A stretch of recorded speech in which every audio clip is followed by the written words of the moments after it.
Boa noite a todos. Sejam todos bem-vindos. Vamos começar nosso trabalho da noite de hoje, lendo uma mensagem do livro Gotas de Esperança, de Lourival.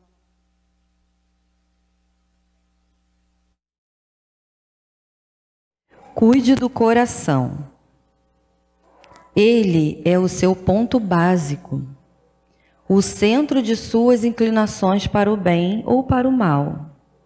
Para onde o pender, para lá você irá. Pode ser para o céu ou para o inferno. Coração é sentimento.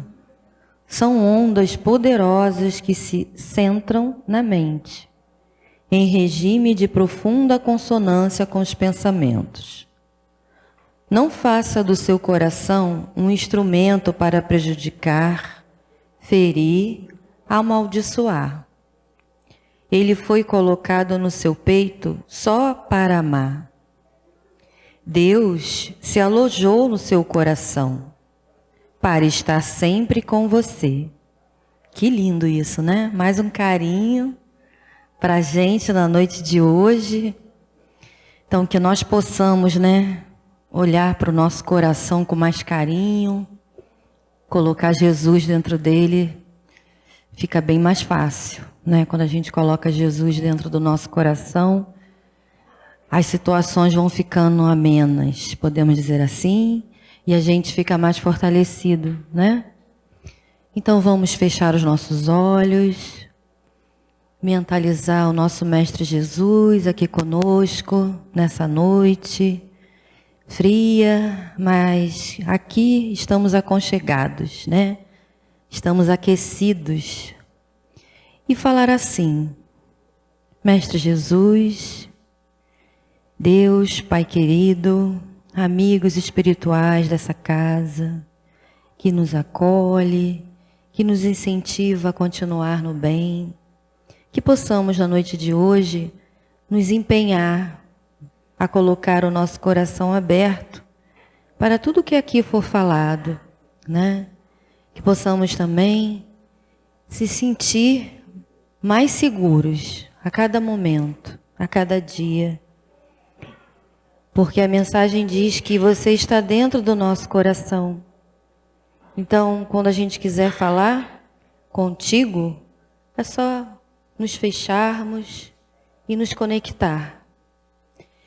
Que possamos ter uma noite iluminada, que o nosso querido Ricardo, né, vai falar de um assunto bem trabalhoso, que ele possa ser iluminado, intuído, amparado pela essa espiritualidade, e que assim damos por iniciado o nosso estudo da noite de hoje. Que assim seja, graças a Deus. É assim? Boa noite, pessoal. Sejam bem-vindos ao Centro Espírita. Gente, o tema de hoje é um tema antigo e novo, tema presente, desde que o ser humano se entende por gente, na verdade. A gente vai falar de julgamentos e preconceitos. Mas, como a gente está num contexto religioso, num contexto espiritual, eu quis dar exemplos de coisas que aconteceram mais lá atrás. Dentro da literatura espírita, a gente encontra alguns casos de julgamentos, calúnias, preconceitos, difamações, inclusive que a gente vê nessa imagem aí do nosso querido Mestre Jesus sendo julgado de uma maneira completamente injusta, né, por acusações falsas e tudo mais. E nessa cena você vê, tem Jesus e Barrabás, né? E o pessoal gritando para Barrabás ser solto. Barrabás, que era um assassino, era um judeu zelota, que matava romanos, ele tinha um espírito libertador, né? Ele queria acabar com o domínio romano em cima dos judeus. Então ele era um homem muito cruel.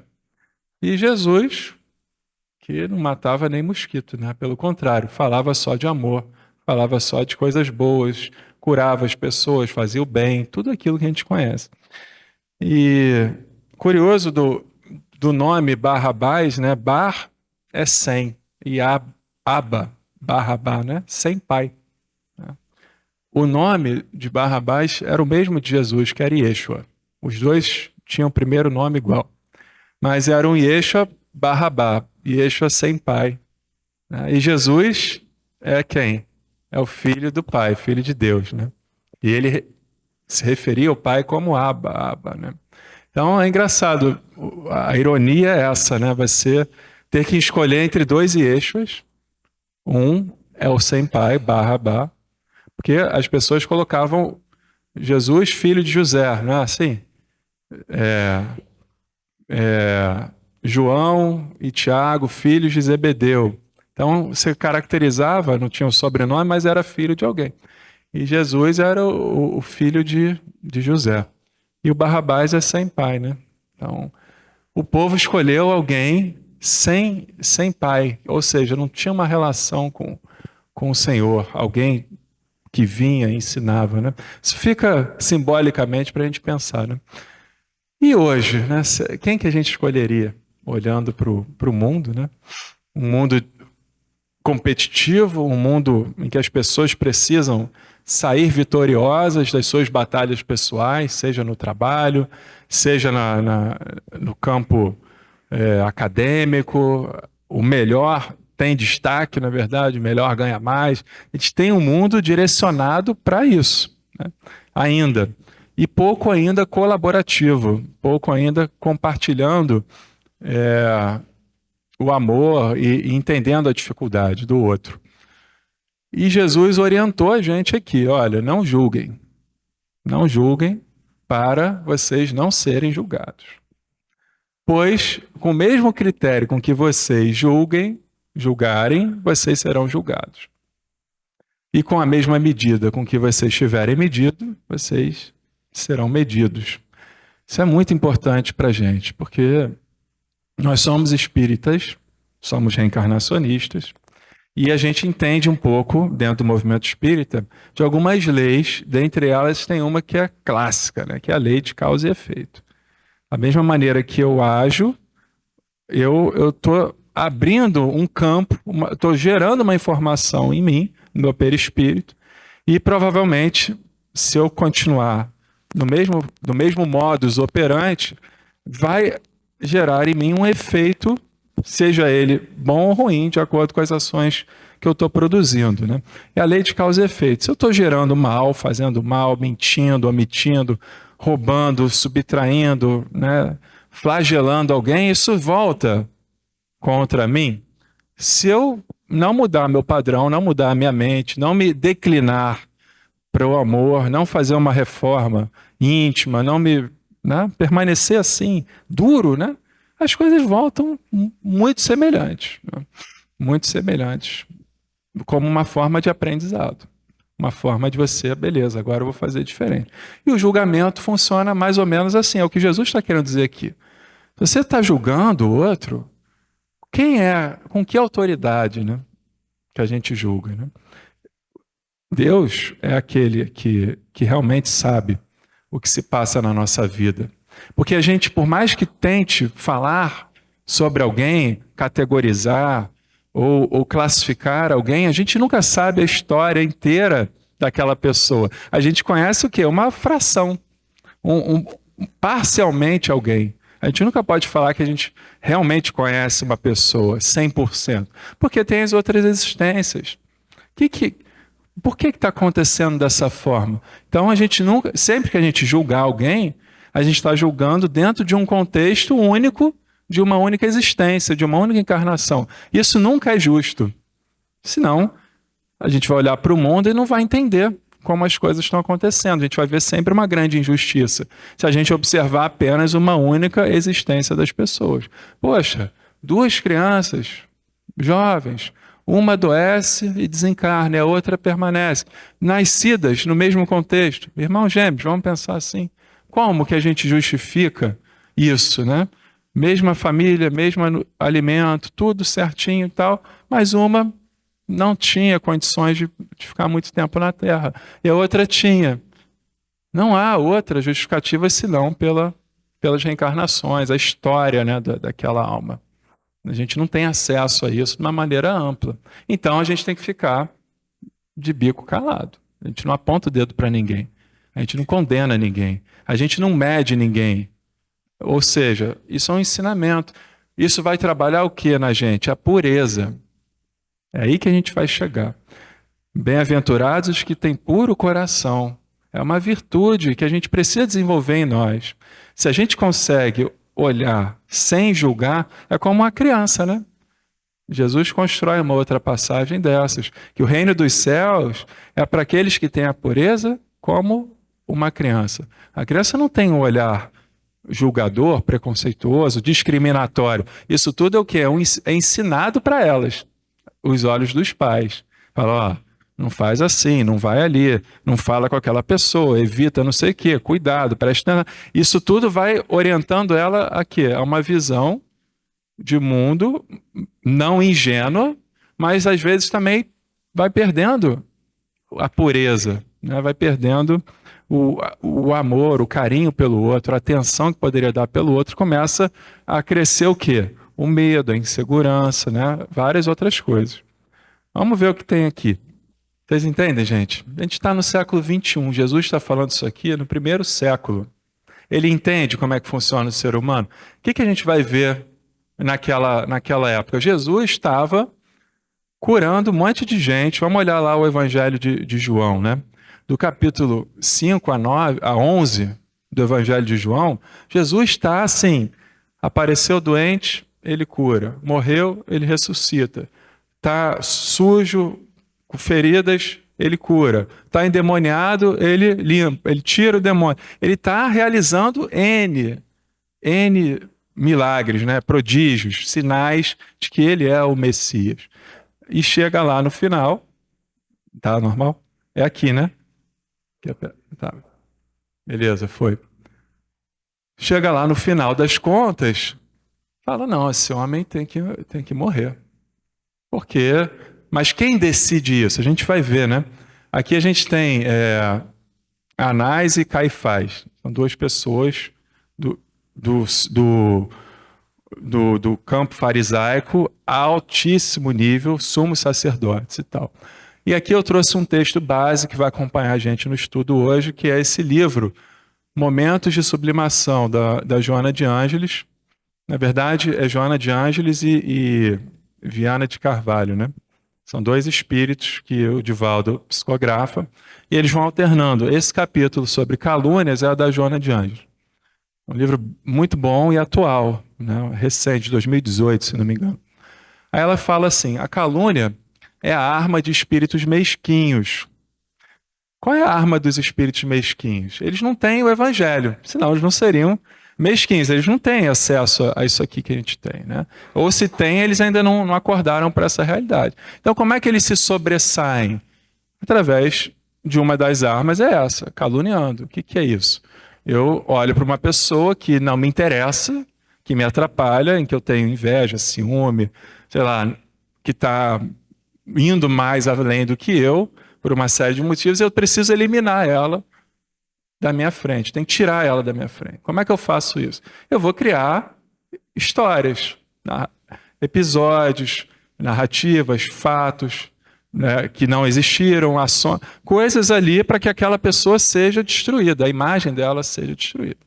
E assim eu vou pegando isso e vou jogando e a coisa vai acontecendo. Então a calúnia é isso, é você criar histórias onde não tem. Principalmente sobre uma determinada pessoa. Então, a calúnia é a arma de espíritos mesquinhos, que a utilizam como recurso para abater aqueles que lhe inspiram inveja, amargura, pela própria pequenez. O caluniador é um enfermo espiritual que se compraz em perseguir, mediante a utilização de covardes acusações, contra todo aquele que lhe parece superior e não consegue superar. Então é estratégia, né? É uma estratégia da mente humana. No reino animal tem calúnia? Não, não tem. Ah, mas os seres humanos são mais adiantados que os animais. Sim, mas a gente tem que fazer um bom uso da nossa mente. da nossa inteligência. O caluniador, ele é inteligente? Ele articula bem, ele usa da inteligência, mas de uma maneira muito cruel, muito perversa, negativa, né? Então, existia isso na época de Jesus, caluniadores? A gente vai ver aqui, quer ver? Então, como eu estava falando, lá no capítulo 11 do Evangelho de João, que é um evangelho muito, muito bom para a gente estudar, né? O que a gente vê? Jesus tinha acabado de tirar Lázaro do túmulo, né? Ele foi para lá, as irmãs de Lázaro, Maria e Marta, eram muito ligadas a Jesus e elas pediram muito para Jesus chegar, mas quando Jesus chegou, Lázaro já havia partido, já não estava mais nesse mundo, né? E elas lamentam, Jesus também lamenta, a gente vê um lado emocional de Jesus nesse momento, ele chora com elas, né?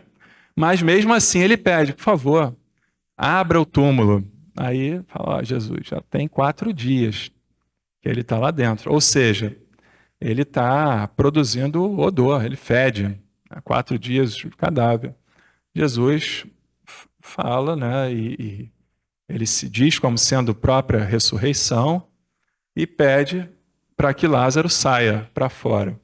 E naquele momento, naquele mesmo instante, Lázaro sai do túmulo. E aí, logo na sequência disso, entra esse pedacinho que eu trouxe para a gente. Você vê como João constrói para a gente entender bem o que é a injustiça, né?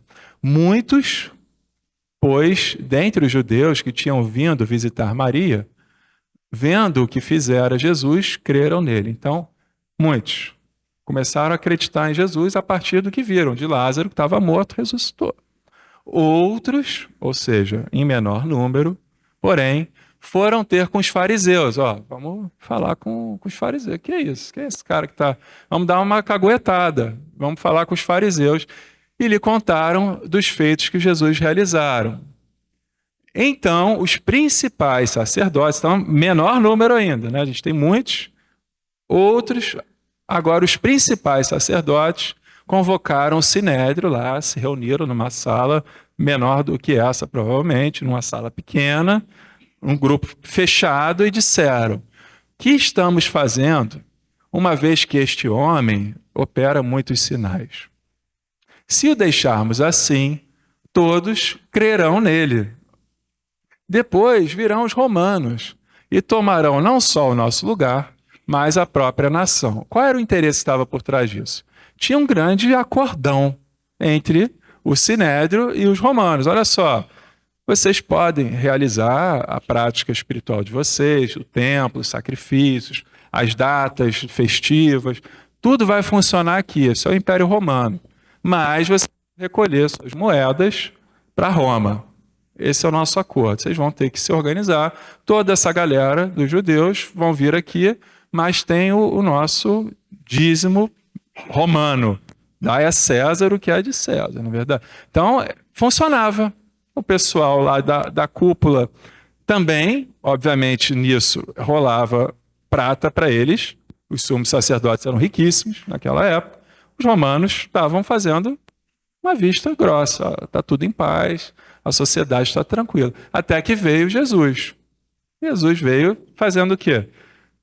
Criando um rebuliço. Olha só, não é assim que você encontra a Deus. Você não precisa de tantos intermediários para conversar com o Senhor. Deus é acessível. Aí ele ensina, ele apresenta novamente os mandamentos, mas ele dá cumprimento aos 10 mandamentos, mas todos os acréscimos que a tradição antiga foi colocando nos mandamentos, Jesus foi destruindo. Não fazia sentido. E eram mais de 613 preceitos na lei, acréscimos na lei feitos por homens. E nesses acréscimos você vai criando o quê? Conveniências, formas agradáveis de você seguir os mandamentos, seguindo os subterfúgios da lei. Então, olha só, a malandragem do ser humano já naquela época. Jesus foi primeiro nas aldeias, nos campos, entre os pescadores, arrastando muita gente, porque aquele pessoal, a priori, já era considerado impuro. apartado. O fariseu, a palavra significa o quê? Os separados. Então tem a galera e tem os fariseus. Os fariseus eram puros, porque eles seguiam uma série de procedimentos rigorosos e caros em que a grande massa das pessoas não conseguia. Não tinha condições para isso. Você tem que fazer não sei quantas viagens para Jerusalém, pagar animais para sacrificar. Então, tudo isso são gastos em que a grande massa das pessoas não tinham condições. E Jesus veio trazer uma nova esperança. Veio trazer luz para essas pessoas, não é verdade? Então, o que está em jogo aqui? Interesses, né? Políticos, econômicos, jogo de poder. Então, a galera, a cúpula se reuniu. E aí, você vê, virão os romanos e tomarão não só o nosso lugar, mas a própria nação. Porque os romanos, se perceberem que está tudo virando uma bagunça, eles vão acabar com passar o cerol em todo mundo. Mas aí Caifás, porém, um dentre eles. Então vocês observem como vai reduzindo, né? Muitos, outros, os principais e um, chamado Caifás, sumo sacerdote naquele ano. É interessante o evangelista João colocar naquele ano, né? Porque é um sumo sacerdote do tempo, da época, né? Jesus é o sumo sacerdote para além do tempo, para todas as épocas. Ele é atemporal, verdade? E o sumo sacerdote tem um poder transitório, que em algum momento acaba, vai cair, vai acabar, ele vai morrer, o tempo vai passar. Jesus permanece? Permanece. Quem se sobressaiu na história? Jesus ou Caifás? Caifás a gente só lembra dele com raiva, com ódio dele pelo que ele fez. A gente é misericordioso, a gente reza para ele em algum momento. Mas o nosso objetivo aqui é o quê? Jesus, é nos conectar com ele, na verdade. Então, Caifás, um único dentre eles, advertiu, dizendo: vós nada sabeis, nem considerais que vos convém que morra um só homem pelo povo e que não venha a perecer toda a nação. Então ele decidiu pela morte de Jesus. Desde aquele dia, resolveram matá-lo. Vocês entendem o que a gravidade de você ter uma caneta poderosa na mão com uma intenção ruim, caluniosa, né, maldosa sobre alguém de bom coração? As coisas acontecem.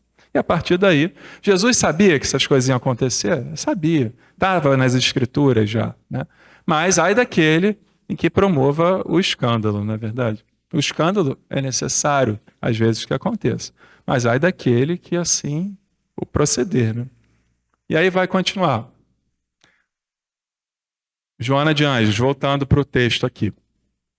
Portadores de imaginação fértil transformam facilmente. Está falando das pessoas assim, mas não é ninguém aqui não, tá, gente? Pessoal lá que é caluniador, que faz mal. Não é para gente, tem um parênteses aqui. Portadores de imaginação fértil transformam facilmente ocorrências e condutas dignas em desditas e desvios. Ao utilizarem-se de meias verdades, estabelecem os seus programas de forma espantosa, que surpreendem as pessoas menos avisadas e as convidam à adesão, o que muitas vezes é conseguido. A calúnia expande-se com facilidade por ser portadora de misérias morais humanas, comuns na maioria dos membros da sociedade, enquanto se encontram nas faixas primárias da evolução. Aqui, que imagem é essa aqui? Vocês conseguem identificar? Quem é que está ali no meio em pé? Alguém se arrisca? Ali é Estevão. Estevão, vocês já leram o livro Paulo e Estevão? Alguns já leram, né? É um livro que a gente não pode desencarnar sem ler Paulo e Estevão. Quem é da doutrina espírita tem que ler essa obra-prima, esse romance belíssimo de Emmanuel, que fala coisas maravilhosas, são ensinamentos ricos, puros. E aqui, na primeira parte do livro, a gente vai até o martírio de Estevão. Estevão é o primeiro mártir do cristianismo. E a segunda parte do livro é a conversão de Paulo e toda a sua história, né? Então, o livro é dividido assim. Aqui a gente está na primeira parte do livro, que Paulo não é Paulo, é Saulo ainda, de Tarso, um homem poderosíssimo, né? Com pretensões de ascender ainda mais dentro do Sinédrio, né? Querendo se tornar um sumo sacerdote. Ele que é discípulo de Gamaliel, um homem culto, que conhece muito a Torá, mas é um homem enérgico, inflexível nos seus pensamentos, nas suas ações. E aí começou um burburinho, e a gente está aqui no ano 35, mais ou menos. Pós Jesus já tinha desencarnado, né? Já tinha subido. E então começou o quê? Os discípulos se reuniram aonde? Numa casa que ficou conhecida como a Casa do Caminho. Lá tinha Pedro, João, Tiago, e numa dessas Estevão, que passou por N provas difíceis, acabou entrando também na Casa do Caminho, primeiro para se restabelecer, e rapidamente ele compreendeu o Evangelho, o que os apóstolos o ensinaram, e ele rapidamente começou a falar, a dar palestras, a curar pessoas lá dentro da Casa do Caminho. Então começou a ir muita gente para lá para ver Estevão, que não foi um discípulo direto de Jesus, foi um discípulo a posteriori, não conheceu Jesus pessoalmente, mas conheceu através das anotações de Mateus e da boca de Pedro, João e Tiago. Então, Estevão era o queridinho da época. Isso chegou nos ouvidos de Saulo, e Saulo falou: que história é essa? O Nazareno, o carpinteiro, crucificado, que a gente derrotou facilmente, ele ainda está criando alguma situação aí. Olha o julgamento sem ver, né? Aí ele falou: beleza, vamos lá. Deu uma blitz lá, foi ele, um amigo dele, lá para a Casa do Caminho, ver que história é essa. E quando ele sentou lá, a postura dele, né, de asco, de nojo, porque aquilo ali, imagina, gente, um lugar muito depreciado, com pouquíssimos recursos, muita gente pobre, ferida, flagelada, muita gente, órfãos, anciãos, muita gente excluída da sociedade, que ia para lá para se restabelecer, para aliviar o sofrimento. E nisso, Saulo senta lá e fica olhando Estevão, fala, o sangue dele vai subindo e ele levanta e quer interpelar Estevão ali mesmo. Mas ele percebe que a galera toda lá estava do lado do Estevão e ia defender ele. Aí ele recua um pouquinho e promove o que é um encontro, que é essa cena, no templo lá de Jerusalém, no Sinédrio do templo. E aí Estevão, num outro momento, ele é intimado a comparecer, ou seja, vamos jogar no Maracanã, é onde tem a minha turma, minha galera toda vai estar comigo e a gente vai destruir esse Estevão. Estevão ainda curou uma pessoa na cara de Saulo, que era uma mulher muda, e ele restabeleceu a voz dela. Então, assim, o livro é fantástico. E você vê a cegueira daqueles que não querem ver a realidade como é. Se Saulo tem um coração puro, um coração sem pré-julgamentos, ele ia se interessar melhor, na verdade. Ele ia querer conversar com Estevão no particular, colocar algumas questões, tentar colocar o seu ponto de vista, iria estabelecer um outro tipo de relação. Mas as pretensões dele, qual era? Não, eu vou destruir esses caras e isso vai ser o meu trampolim para subir, na verdade. Infelizmente, as pessoas agem muito dessa forma. E aqui, Estevão, como vocês sabem, a história nos diz, ele destruiu Saulo no debate aberto. Saulo não teve outro recurso, senão a violência. O seu mestre, Gamaliel, intervém, porque ele ia ser apedrejado imediatamente. Gamaliel levanta e pede um prazo maior, tal, e Estevão vai para a prisão, né? E fica lá, mas tempos depois ele é morto, né? Então, o que a gente está vendo aqui? São pessoas que têm muita força, muito poder, mas ainda movidas por sede de mais poder, de mais interesses, de mais desejos de vingança, de ódio. Isso tudo aparece, né? No livro do Paulo Estevão. A gente não vai entrar nesses detalhes aqui. Lá a imagem, né, que tem na internet de Estevão sendo apedrejado e Saulo observando de perto, né? No âmago das suas reflexões, você vê um trechinho que eu peguei do livro.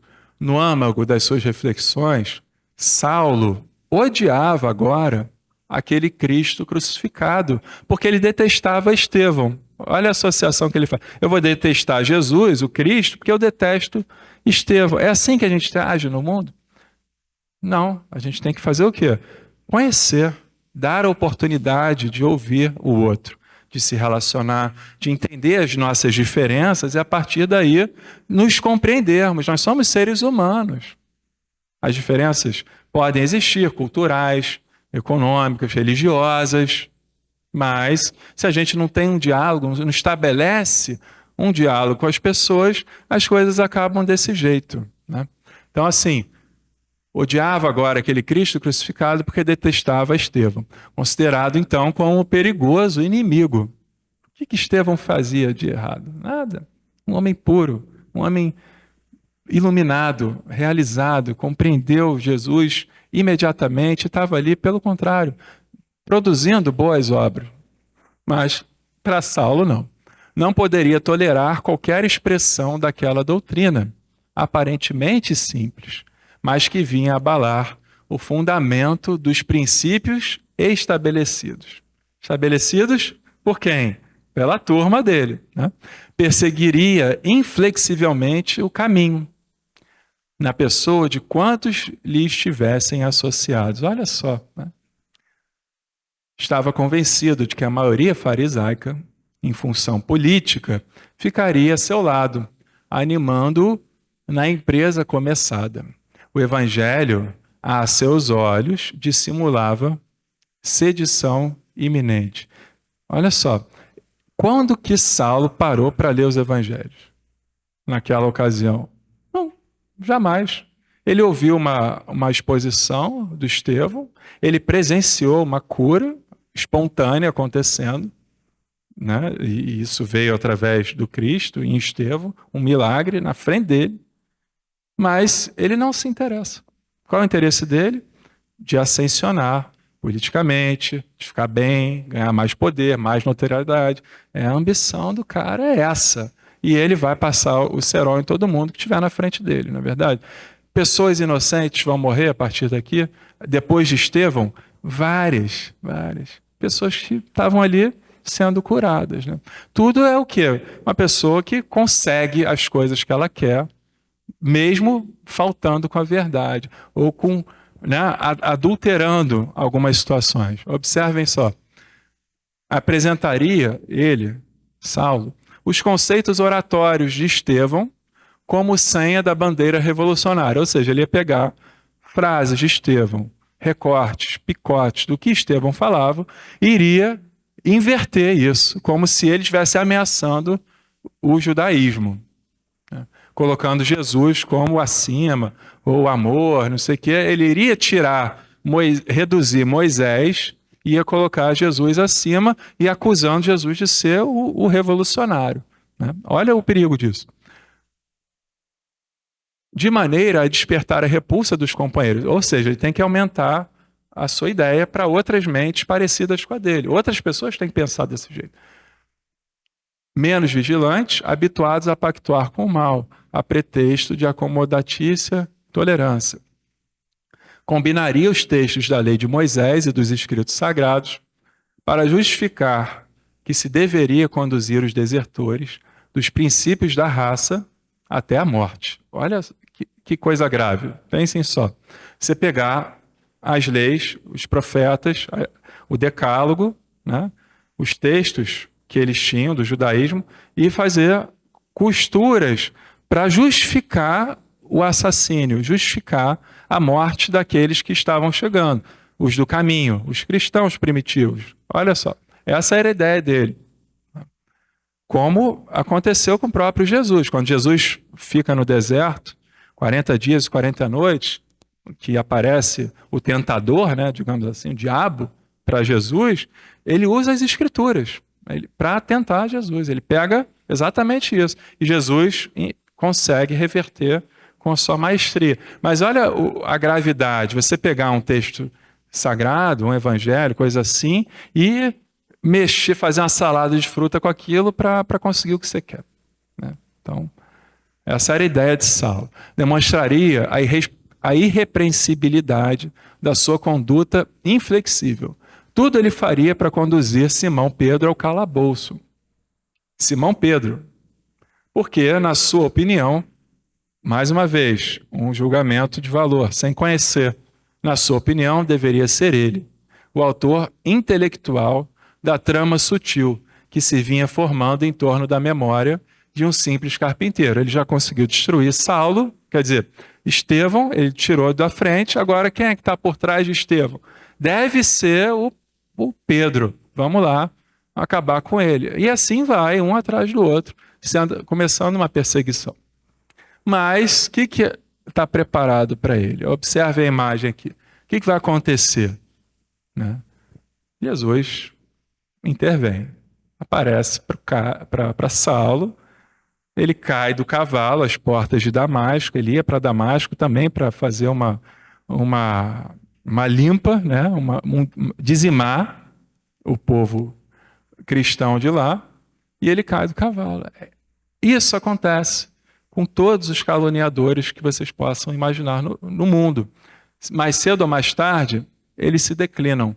Eles não conseguem sustentar o ódio, porque isso são movimentos do ser humano ainda na ignorância. A ignorância ela não se perpetua. Mais cedo ou mais tarde existem leis que vão corrigindo o comportamento das pessoas, modulando para que ela faça diferente. Quiçá algo como esse. Olha só, meu amigo, você está vendo? Não está dando certo, você está cheio de ódio, você está adoecido, você está tomado por doenças graves pela sua mente invigilante, suja, pesada, né? Grosseira. Vamos lá, vamos um dia ali no lugar que eu frequento, aqui no Centro Espírita e tal. Lá o pessoal vai falar um negócio para você, vê se você fica, recebe um passe. Ah, vai de novo, vai de novo. Aí vai, a pessoa vai o quê? Amolecendo o coração dela. E aí, todos esses, digamos assim, sentimentos mais inferiores, eles vão se dissipando com o tempo e com a dedicação daquela própria pessoa. Quanto mais a gente se declina para a doutrina espírita, para Jesus, para os seus evangelhos, quanto mais a gente mergulha nesses textos, o que está acontecendo com a gente? A gente está eliminando tudo aquilo que nós não somos, que são ideias da nossa cabeça, fantasias, imaginações, construções feitas pelos homens. Será que não existe um Saulo dentro de nós até hoje? A gente tem que fazer essas reflexões pessoais. Será que a gente ainda não acusa os outros sem conhecer? Será que a gente não aponta um dedo sem ver que tem 3 apontados para a gente? Na verdade, o trabalho da doutrina espírita é duro, porque a gente vai ter que se encontrar. A gente vai ter que mergulhar em nós mesmos, fazer esse autoconhecimento. Senão, são só palavras. Isso é uma história legal, o livro a gente vai ler como um romance. A gente não vai trazer isso para nós. Toda leitura que a gente fizer de uma obra espírita, a gente tem que trazer para a nossa realidade, para o nosso dia a dia, para as nossas dificuldades que a gente vive, seja com a família, com o marido, com a esposa, com as crianças, com os nossos pais, com o chefe do trabalho. A gente tem que trazer para essa realidade. E a gente tem que fazer diferente. Se a gente não mudar a nossa maneira de ser, a gente vai ficar numa encarnação bacana, como se fosse um evento social. Ah, beleza, a gente vai lá, encontra os nossos amigos e vai para casa. Mas o objetivo é pegar as migalhas que caem da mesa. Essas migalhas espirituais. Isso é o nosso alimento. Nesse mundo farto de alimentos materiais, de distrações, de ilusões, de jogo, de interesses, de seduções e tal, se a gente conseguir tirar isso da nossa frente e buscar o alimento que nos interessa, como a gente vem numa segunda-feira, essa hora da noite, buscar, né, migalhas espirituais, trazendo nossos filhos aqui, né, Isso a gente está o quê? Dando alimento sólido, alimento que a pessoa realmente nunca mais tem fome ou sede de mundo, porque ela se sacia com Deus, ela se sacia com a espiritualidade, com os espíritos que nos cercam. Isso nos alenta. A gente tira de nós o ódio, o desejo de vingança, de se sobressair, de se sobrepor, de passar por cima, e vive uma vida muito mais tranquila. Muito mais tranquila. Uma vida com as suas dificuldades, com as suas particularidades, cada um com as suas. Mas a gente tem uma diretriz, um norte muito mais claro, que é ali. Eu já sei para onde eu vou. Se eu continuar naquela direção, as coisas se resolvem para o meu lado. E resolvem mesmo. Vocês podem observar a vida de vocês, como ela vai se transformando com o tempo, quando a gente vai realmente buscando, se engajando, se dedicando ao espiritismo. Então, na sua opinião, a opinião, né, a mente, na opinião dele, quantas pessoas que dão opinião sem ver os fatos, sem ver a realidade? A opinião, o mundo está cheio, verdade? Mas quem investiga as pessoas verdadeiramente se livra de opiniões e vê a realidade. Então, voltando aqui para o nosso livro base da Joana, nunca houve um período no qual a hediondez da calúnia não haja estado presente. Você vê que ela diz que isso é corriqueiro, atravessa os séculos, né? Por mais que Jesus tenha feito seu trabalho, a calúnia, a maledicência, a injustiça, os julgamentos, os preconceitos, isso ainda está estabelecido, né, de alguma forma. Você vê por essa imagem forte. Não deixem de assistir esse filme, né, que é A Paixão de Cristo, do Mel Gibson. Já viram esse filme, A Paixão de Cristo? É um filme forte, mas toca o coração da gente. Você vai ver a crueldade que foi em cima de Jesus, a maldade do ser humano ali. É um filme muito bom, né? Então, o julgamento de Jesus e sua crucificação foram resultado das calúnias dos fariseus e do sinédrio. Joana de Ângeles está afirmando. Durante a sua jornada, muitas vezes, ele enfrentou os inimigos que o caluniavam e os compreendeu na sua inferioridade. Como é que Jesus enfrenta os inimigos? Ele pega em armas, ele dá soco, ele agride alguém? Não. Ele dá a verdade para a pessoa. Ele fala e aquela pessoa ainda, né, que se via como inimigo, muitos se rendem, compreendem. Como a gente viu lá, muitos creram nele, né, depois que Jesus retira Lázaro do túmulo. É o último sinal que Jesus faz no Evangelho de João. E por aí vai. Então, a arma de Jesus é o amor. É ele estar unido com Deus e, a partir daí, ele multiplica isso na terra, com seus discípulos. Realmente, né, a quantidade de seguidores de Jesus era muito maior do que de haters, digamos assim, numa linguagem mais nova. É uma linguagem, né? Jesus tinha muito seguidor? Sem dúvida. Mas quantos que eram leais a ele, amigos dele verdadeiramente? Na hora da cruz, todos se dispersaram. Quem é que ficou lá? Maria, sua irmã, Maria, a outra Maria e a Maria Madalena. E João, o evangelista. O único discípulo que era garoto foi lá. E Jesus estabelece uma relação entre Maria e João, colocando, né, como mãe e filho. Mas depois o pessoal foi caindo em si. Ontem foi dia de Pentecostes, né? Na igreja. O pessoal comemora o Pentecostes, foi uma data que está em Atos dos Apóstolos, muito importante, que a partir daquele momento os discípulos despertaram e falaram, não, a gente tem que falar. A gente precisa pregar o evangelho assim como Jesus nos ensinou. Então, a partir daí, realmente, a gente tem que agradecer muito a Deus, né, deles terem feito isso, porque senão a coisa ia morrer ali mesmo, ia acabar rapidamente. Outra figura, né? Quem é esse aqui que está falando com Jesus? Esse é Herodes. Herodes, né? Que era um cara completamente... Herodes era um saduceu, né? Então tinha os fariseus e Herodes era saduceu. Os saduceus, eles não acreditavam em vida após a morte, não acreditavam em reencarnação, eram extremamente ligados à matéria e viviam com festas, uma vida, né? Eles acreditavam que só se vivia naquela única existência, a existência e a essência acabariam ali. Então eram pessoas muito frívolas, digamos assim. O cara com dinheiro, ele vai o quê? Consumir o mundo inteiro. Herodes tinha muito poder. E numa dessas, né, Jesus foi para Pilatos, Pilatos manda ele para Herodes, ali na hora do julgamento. Todo indivíduo que se destaca na multidão, em face dos ideais da abnegação que esposam, despertam sentimentos contraditórios em outros, que se levantam furibundos contra a sua dedicação, por serem incapazes de servir e de amar, em processo de construção de bem nos corações. O Herodes queria o que de Jesus? Ele estava curioso, ele já tinha ouvido falar de Jesus. Ele queria que Jesus fizesse ali uma mágica, alguma coisa, fizesse alguma coisa ali, como se ele fosse, né, um feiticeiro.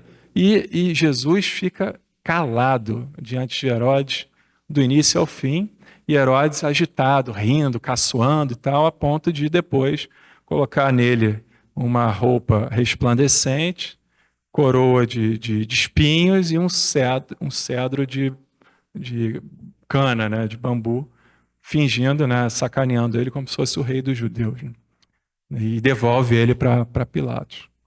Foi o único encontro de Jesus com Herodes, né. Nesses embates, a calúnia é utilizada como vírus de desmoralização contra qualquer adversário. Qual é o recadinho que a Joana dá para nós que precisamos lidar com pessoas assim, de repente? Aqui tem Divaldo e Chico Xavier, né? Sofreram calúnias, sem dúvida, novinhos, né? Divaldo, então, devia ter, sei lá, 20 anos. Novinhos. Chico foi caluniado, Divaldo, sofreram muito para levar a doutrina espírita adiante, né?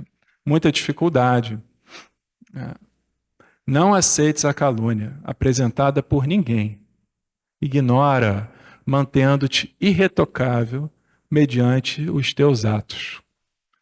Persevera no teu compromisso, como se nada houvesse acontecido. Perseverar, né? Você não pode ceder. Se você está sendo objeto de calúnia e sua intenção é boa, se você tem um propósito de educar, de evangelizar, de fazer o bem às pessoas, de trabalhar corretamente e tal, precisa permanecer. Porque a calúnia, ela cai por si mesma. Ela não resiste. Por quê? Em realidade, nada aconteceu. Porque você sabe a verdade. E o teu acusador também sabe a verdade sobre você. Ele conhece você. Ele conhece tanto que ele é capaz de trocar as coisas. Há um tribunal inviolável em cada ser humano, sediado na consciência, do qual ninguém foge. Joana resolveu a coisa. Cada um de nós tem o quê? Consciência. Somos consciência. De uma forma ou de outra, a gente vai prestar contas conosco mesmos. A gente, em algum momento, vai precisar sentar e refletir sobre as nossas escolhas. Se nós somos caluniadores, de uma forma direta ou não, sutil ou não, ostensiva ou não, né? Depende, a consciência vai bater. É aquela coisa, você consegue deitar no travesseiro e dormir tranquilamente? Não, porque eu tenho ansiedade. Tudo bem, não é esse o problema. A questão que eu estou perguntando é sobre casos graves mesmo. Casos graves. Se a gente se vê assim, Deus é misericordioso. Deus ama as pessoas que caluniam. O que Jesus falou na cruz? Pai, perdoa. Eles não sabem o que fazem. Eles não têm ideia do que eles estão fazendo. Perdoa. Ele vai perdoar o caluniador? Vai. O que sofreu a calúnia, ele vai dar alento, justiça, ele vai ajeitar as coisas? Vai. Ele é justiça e é misericordioso. Sempre. Então, se a gente observa algum sentimento desse em nós, que a gente ore profundamente para que isso se vá em algum momento. Que a gente tenha força na fé, acreditar que é possível. Senão, não faz sentido a gente estar estudando o Evangelho. Se a gente acreditar que a nossa mente não muda, para que isso tudo? Na verdade, Jesus sabia que a nossa mente é capaz de mudar. A gente pode transformar um pensamento ruim em um pensamento bom, uma atitude ruim em uma atitude boa, realizar boas ações. Se não fosse possível, nada disso teria existido, porque o homem estaria fadado à falência, ao abismo, verdade? Mas o nosso projeto é de ascensão, é de iluminação, é de encontro com Deus. Esse é o nosso projeto aqui, enquanto encarnados. E todo dia a gente precisa olhar para isso. Olhar com sinceridade, com austeridade conosco mesmos, benevolentes com os nossos irmãos. Mas conosco a gente tem que passar um pente mais fino.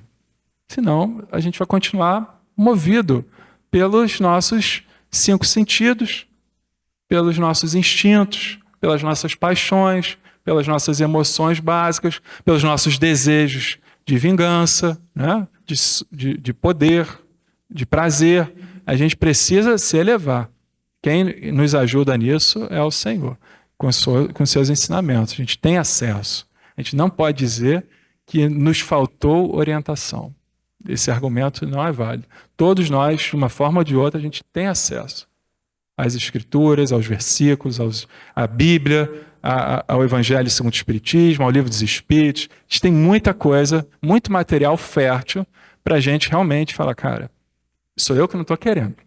Não são os textos que não estão me orientando bem. Vocês entendem? Então não é uma justificativa.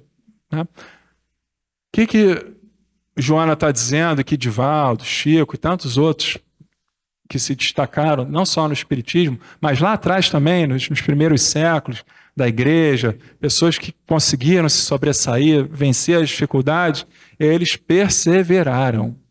Eles foram até o fim. Aquele que perseverar até o fim será salvo. Jesus nos orienta assim. A gente não pode esmorecer. Não quer dizer que a gente vai sair daqui e vai lá para fora e está tudo resolvido. Não, a gente vai lidar com os velhos e bons problemas. Mas a gente precisa sair nutrido, reabastecido, forte, vigoroso, para que a gente tenha fé. É uma questão de fé. A fé com atitude, né? Uma fé verdadeira. De acreditar primeiro em Deus e também em nós mesmos. Para a gente chegar aqui no fim, rapidinho, ainda tem uns minutinhos. Os escribas e os fariseus, a gente está agora no capítulo 10 do Evangelho segundo o Espiritismo, que também está em João, capítulo 8. Então, os escribas e fariseus trouxeram à presença dele, é uma passagem que todo mundo conhece, uma mulher surpreendida em adultério. A gente está falando de quê? De julgamentos e preconceitos, não é verdade?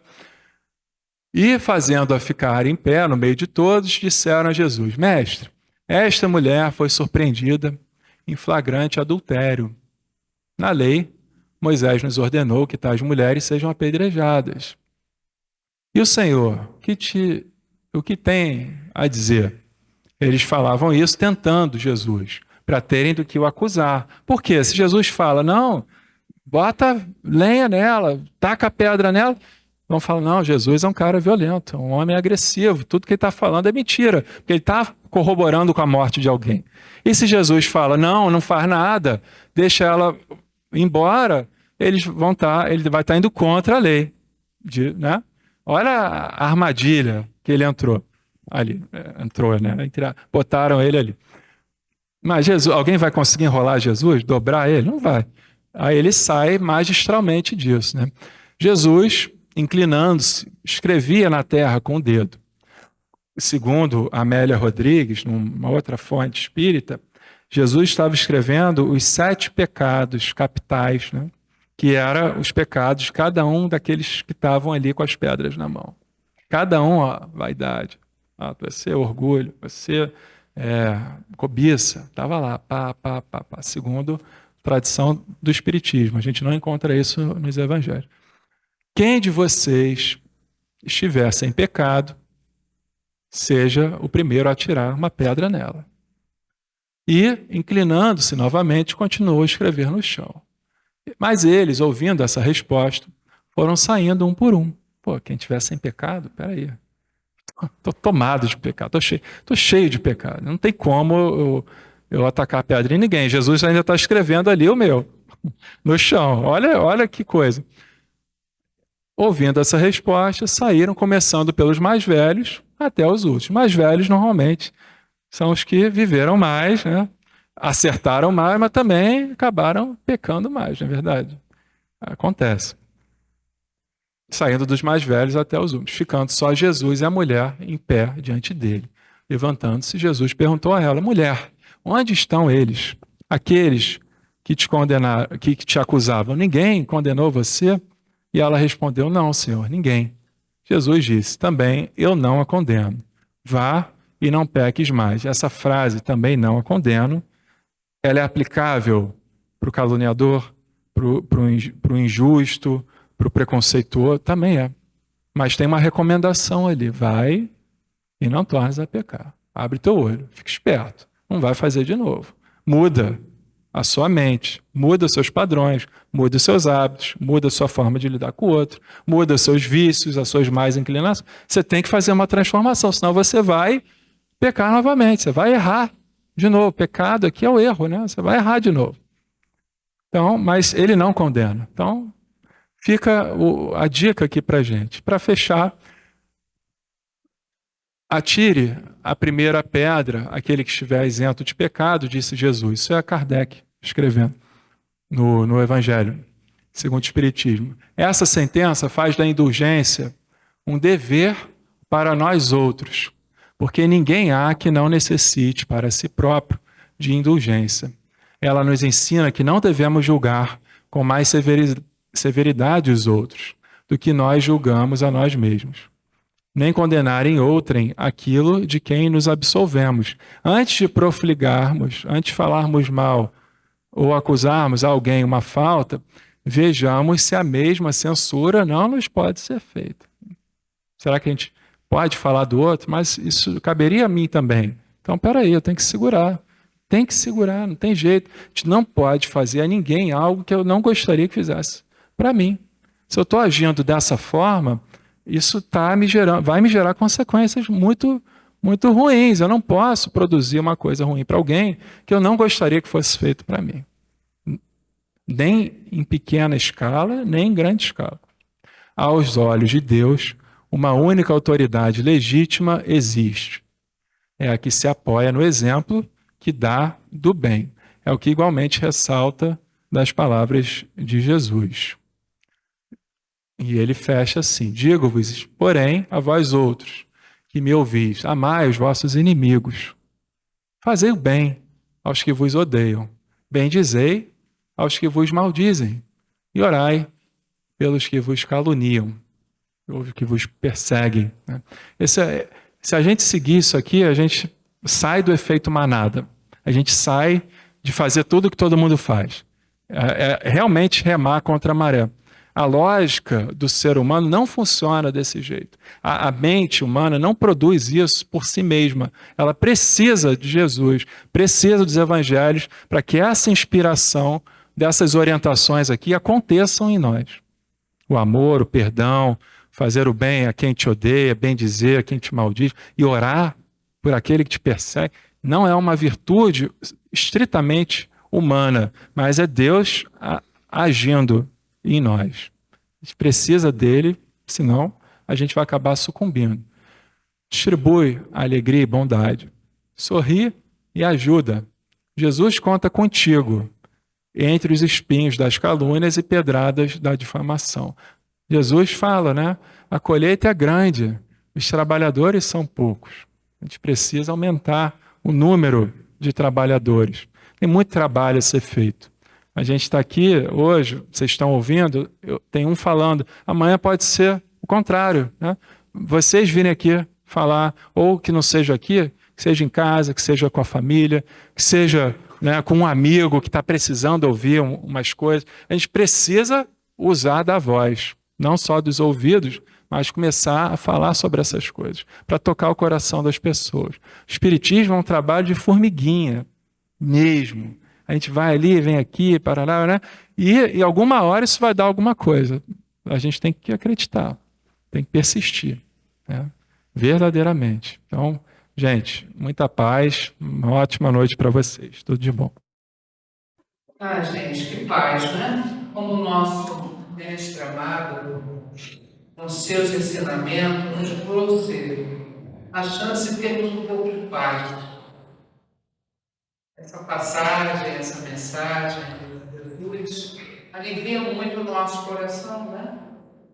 A gente percebe que nós não precisamos gerar em nós sentimentos de pecado. Nos ensina, através do Evangelho, a termos uma postura mais adequada diante das situações da vida, que são muitas. Nós não reencarnamos à toa, assumimos um corpo à toa. É para vivermos realmente experiências diversas. E ele deixou a prescrição de como devemos agir diante de todas as situações. E essa passagem do julgamento, isso é importante, porque todos nós já passamos por isso, né? E vamos talvez passar um pouco mais. Então precisamos lidar com isso sem desequilibrar as nossas emoções. Mantermos, né, a fidelidade a Deus, a Jesus, e fazermos o nosso melhor. Então, essa mensagem, né, que o nosso irmão Ricardo nos trouxe, nos traz um alívio muito grande, tira um peso da alma, tira até essa culpa, né, que de repente nós invertemos diante da situação, alivia. Estar com Jesus, viver o seu evangelho, só nos fará muito bem. E graças a Deus escolhemos hoje estarmos aqui, nesse momento de vibração, escutando coisa boa, refletindo, alinhando o nosso pensamento com a mensagem de Jesus. Isso é um trabalho grande que nós já estamos fazendo há várias encarnações, e essa encarnação nossa é chave, é determinante para o nosso bem, para o futuro, né? Então, que nesse momento possamos unir os nossos pensamentos em gratidão a Jesus, sempre gratidão. Apesar das dificuldades, dos problemas, mas sempre agradecer a Deus e pedir força para continuar, né? Então agradecemos muito ao nosso Pai de infinita misericórdia, pela presença de Jesus em nossa vida, desse carinho de Maria e tantos irmãos maravilhosos que estão sempre dispostos a nos socorrer. Possamos nos sentir harmonizados nesse momento, nos sentir mais próximo de Jesus. Isso vai nos ajudar bastante. Então, com toda essa energia bonita que nós ajudamos a semear nessa casa, nós ajudamos a formar um campo magnético aqui lindo, maravilhoso, que vai beneficiar não somente a mim, a cada um de nós, mas o máximo que essa energia pudesse se espalhar. E vamos fazer isso agora junto. Vamos orar primeiramente por aqueles que partiram da Terra, cumpriram a sua missão, fizeram os seus acertos, tiveram os seus erros, mas vão ter sempre a chance de renovação, né? Então vamos pensar naquele pai, naquela mãe, naquele amigo, aquele irmão, dessa vida ou de outras vidas, as nossas companhias espirituais, todos os nomes que nós colocamos na caixinha de prece. Irmãos que nós temos no coração, né? Lembramos da nossa irmã Nini, que era chamada, mãe da nossa irmã Eliane, e todos esses irmãos queridos que precisam dessa ajuda, precisam desse carinho, né? Todos aqueles nomezinhos que nós colocamos lá, e saber que nós temos uma equipe carinhosa que vai localizar esse irmão e vai levar a energia dessa casa para ele. Olha, a sua filha, o seu amigo lembrou de você, estou aqui para passar a mensagem de carinho. E nós vamos ajudar com o nosso pensamento a fortalecer essa energia que parte daqui em direção a essas pessoas que nós amamos tantas, e muitas estão aqui presentes no plano espiritual. Então oramos uma oração simples e profunda que Jesus nos ensinou. Pai nosso, que estais no céu, santificado seja o vosso nome, venha a nós o vosso reino, seja feita a vossa vontade, assim na terra como no céu. O pão nosso de cada dia nos dai hoje, perdoai as nossas ofensas, assim como nós perdoamos os nossos ofensores. Mas não deixeis cair em tentação, livrai de todo mal, que assim seja. Oração forte, profunda, que nós temos que prestar atenção em cada frase e trazer para o nosso coração. Então, é uma homenagem aos nossos entes queridos que estão no plano espiritual. Nós temos uma família imensa no plano espiritual. Nosso agradecimento e pedir que eles tenham muita luz, muita paz, muita força, espiritual para seguir a Jesus, levando o nosso carinho a todos eles, o nosso abraço. Graças a Deus. E nós temos mais aqui, nós temos muita energia boa, muita vibração carinhosa, Jesus nos respondendo com seu amor, com a sua energia. É falar de Jesus, ele está presente, ele está energizando todos nós, a nossa mente, esse princípio, vital, energético, que está à nossa volta. E com isso nós vamos expandir, essa energia para os nossos lares. Os nossos lares é o nosso grande templo, que deve ser muito respeitado, um templo de amor. Então nós vamos fazer essa ponte agora, as irradiações da energia que Jesus mandou para cá, para as nossas casas, entrando pela porta da frente. Vamos imaginar Jesus entrando pela porta da frente, tocando as pessoas que lá estão, botando a mão naquela pessoa, aquela pessoa mais necessitada, enchendo a nossa casa de luz. É o que nós queremos, para que dentro do nosso lar haja sempre muita paz, muita harmonia, muita alegria, muito amor. Que Jesus possa entrar na nossa casa a qualquer hora e nos abençoar, Então, os nossos lares, o endereço que nós colocamos na caixinha de radiação, também tem outra equipe responsável, e visitar esse lar e levar essa energia aqui e substituir pelas energias, às vezes, desequilibrantes que nós semeamos naquela casa.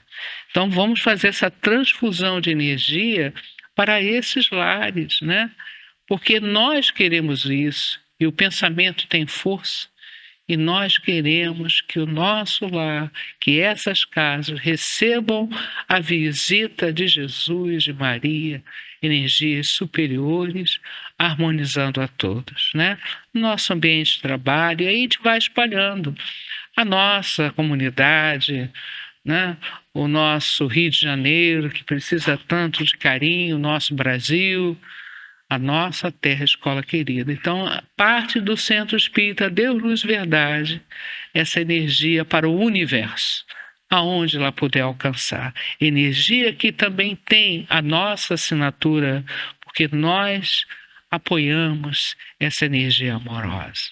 Graças a Deus. Coisa boa, energias superiores aqui presentes, muitos espíritos iluminados nos visitando hoje. Oh, coisa boa. Obrigado, gratidão. Gratidão. Aquilo que a gente semeia, a gente colhe, não tem jeito, E essa casa está 97 anos semeando amor. Também teve as suas lutas, suas dificuldades, mas estamos aqui hoje firmes, Então, um agradecimento ao Grupo dos 100, Urubatã, Tupinambá, Joana d'Arc, toda essa equipe linda que trabalha junto a essa casa. E a equipe dos médicos espirituais, Nós temos uma equipe médica aqui linda também, que participa das nossas operações espirituais, um trabalho lindo, que participa, nesse trabalho, Desde que a gente entra lá na frente, a gente está recebendo um passe, eles estão vendo aonde está com problema, E nos ajudando. Então vamos pedir a Jesus que nos abençoe, que nos cura, elevar o pensamento a Bezerra de Menezes, que é um grande trabalhador do Cristo, para nos ajudar, Sempre. Vamos, Jesus, passear na minha vida. Quero voltar aos lugares em que eu estive só. Quero voltar lá contigo, vendo que estavas comigo.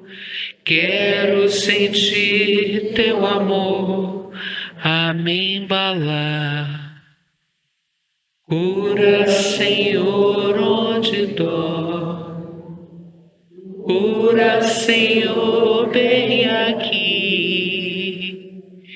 Cura, Senhor, onde eu não posso ir. Cura, Senhor, onde dói. Cura, Senhor, bem aqui. Cura, Senhor, onde eu não posso ir. Deus sabe aonde dói. Deus vai nos dar força para curar. Nós temos que fazer a nossa parte, para que a gente possa nos curar dos nossos vícios, das nossas dificuldades. Vícios pequenos a vícios maiores, todos devem ser trabalhados devagar, com muita fé em Deus, né?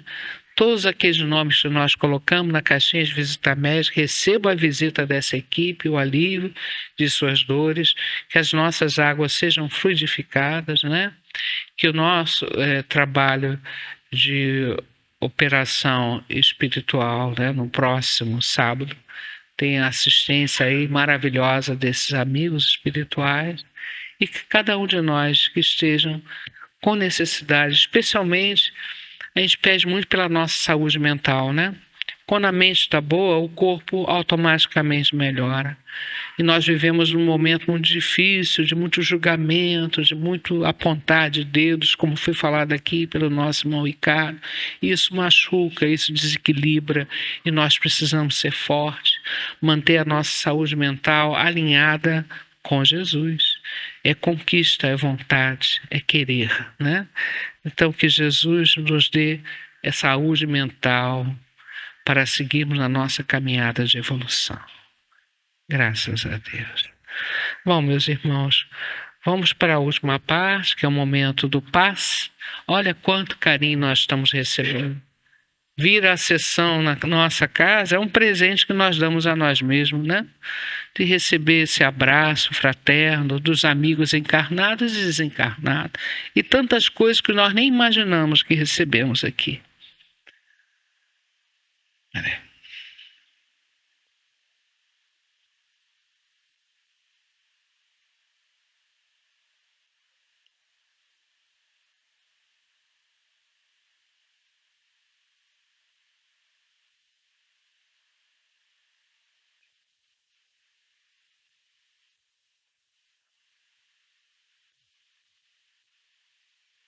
Vamos todos mergulhar no lago de Genezaré.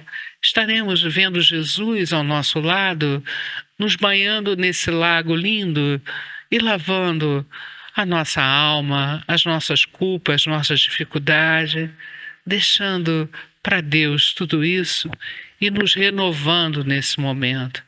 Que esse passe possa reequilibrar os nossos centros de força, fortalecer a nossa alma. Contam que Jesus certo dia andava, estamos andando ao lado de Jesus. Lago azul de Genezaré, ó Mestre amado, nos abrace. Multidões ele ministrava, seus ensinamentos de amor e fé. Com saliva e lodo curava os cegos, junto ao velho tanque de Siloé, numa tarde linda de primavera. Outros mais prodígios ele fizera na cidade santa de Nazaré. Foi o bom Jesus que nos ensinou junto ao lago azul de Genezaré. caridade, amor, bondade, luz, verdade, fé. Tanto no Tabor e Jerusalém, quanto na Betânia e Genezaré. Ele foi caminho, verdade e vida, como ainda é. Obrigado, Jesus, pelo carinho, pela sinergia. E assim, espiritualmente, percebendo a presença de Falange Francisco de Assis aqui hoje. Que coisa linda, né? Francisco de Assis também é um grande amigo dessa casa. Volte e meia nos trabalhos delicados que fazemos de socorro a irmãos necessitados, né, espiritualmente, a Falange Francisco vem nos trazer essa energia. Então vamos encerrar a sessão cantando a oração de Francisco e agradecendo a presença desses irmãos e todos que vieram aqui nos socorrer. Senhor,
perdoando que se recebe, perdoando que se é perdoado, e é morrendo que se vive para a vida.